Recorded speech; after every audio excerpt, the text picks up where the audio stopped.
Hello everyone, and welcome back to Generation Zero. I've never really done a review of a DLC or anything before, but I thought I'd do one now as kind of an experiment, and I might do more in the future. So basically, as the video progresses, I'll be naming the good and bad aspects of each gun included in the Eastern European DLC, like the weapons pack, I mean. Yeah, that said, I wanted to give a big shout out to Dave Martinez for leaving this really nice comment. I hope I'm pronouncing your name right. Yeah, if anybody watching wants a shout out in one of my videos, all you have to do is subscribe and leave a comment saying you subscribed, and you will almost certainly get a shout out in my next video. That said, let's get into the Vintavka 1891. The Vintavka is honestly my new favorite sniper rifle in the game. Sniping is one of my favorite things to do in this game, so I'm really happy to have a rifle that feels good to use and packs a punch doing it.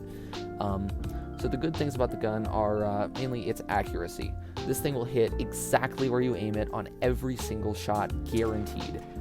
Also, when you reload, the gun will always return to the exact same spot it was at in the first place, which allows for easily repeating shots in the same spot, if that makes sense. Now, as far as power, the Vintavka has one of the highest, if not the highest, damage rates out of any rifle in the game, allowing for a very satisfying sniping experience.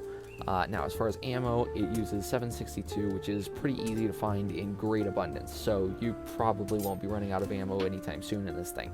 Now, as far as bad things go about this gun, I really can't think of anything. It's fun to use, it's powerful, the animations are very nice, and it's generally perfect in just about every way. Next up, the PM71. Now, this thing is very quickly going to become your best friend in large battles, as it can continuously fire for a very long time without reloading. It feels very powerful to shoot, and for good reason. It's got the second highest damage rate in the game for 7.62 ammo, second only to the aforementioned Vintavka. The good things about the gun are mainly its endurance. This thing, it'll just keep shooting and keep shooting and keep shooting. It barely ever has to reload. So in a big battle, there's stuff all over the place. You don't have time to be reloading every 3.5 seconds, So if you can just keep shooting and keep shooting, that's very good. As far as ammo, it, just like the Vintavka, uses 7.62. And so you can refill this thing pretty much anywhere, anytime. As far as damage, as previously stated, it deals the second highest amount of damage for 7.62 ammo in the game, allowing you to make very quick work of things like hunters, dogs, whatever. It feels very fun to use. I had quite a good time mowing down armies of dogs and hunters and everything else really easily, and the iron sight just especially feels really epic to me. However, the gun does have one big weakness, and that is its reload time.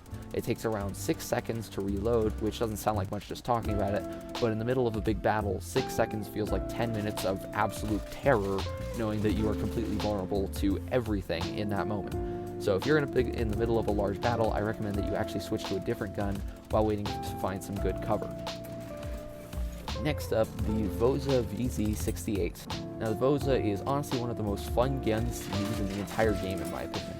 Its damage per bullet is low, but it fires so many at once that it can quickly mow down most small robots with one salvo. As far as firing speeds, the reason it's so good to use is because it fires its entire magazine in around 3 seconds, and the damage of all those bullets accumulates very fast. Now, by the way, this information here is based on the extended mag, so if you're using just the standard one, that fires in around 2 seconds, approximately. Now, as far as the problems go, this has probably the most problems out of any gun in the pack. It's highly inaccurate, although this is a really small problem. I mean, mainly what you're going to be using this thing for is close-range combat. So, you're 10 feet away from something, you're just shooting magazine after magazine after magazine, just repeatedly into something. That's what this is mainly for, and you don't really need accuracy for that. Yeah, it's very definitely not a sniper. Now, the bigger problem, in my opinion, is the ammo.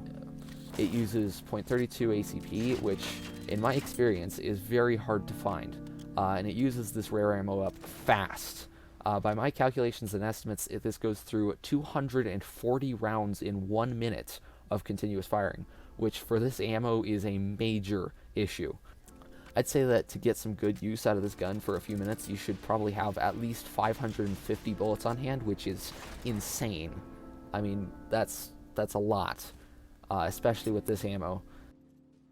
Now, for the Volkov, My opinion of this gun is pretty low due to the existence of the N9. Now, the N9 is my favorite pistol in the game, and it's very similar to the Volkov in many ways. However, the N9 just feels better to use, and I'm not 100% sure why. When I use the Volkov, it's pretty powerful, but it simply doesn't give me the good feelings that I get from the N9. So, is it a bad gun? Technically, no, but it just doesn't feel as fun to me. So, yeah, if you don't have the US weapons pack, the Volkov is a really nice pistol. But if you do have it, and by the way, I do fully recommend it, even if for no other reason than the N9. But yeah, if you have it, then you should probably just throw away the Volkov, in my opinion, or at least store it away, because it's just the N9 is a way better use of 9mm ammo, in my opinion.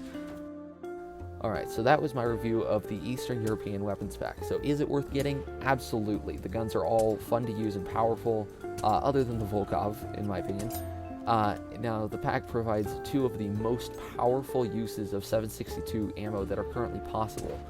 Quite simply, the pack is fun and useful and worth the money. So, yeah, that said, I hope you enjoyed this video. Like, subscribe, and slap the bell icon for more videos, and I'll see you next time.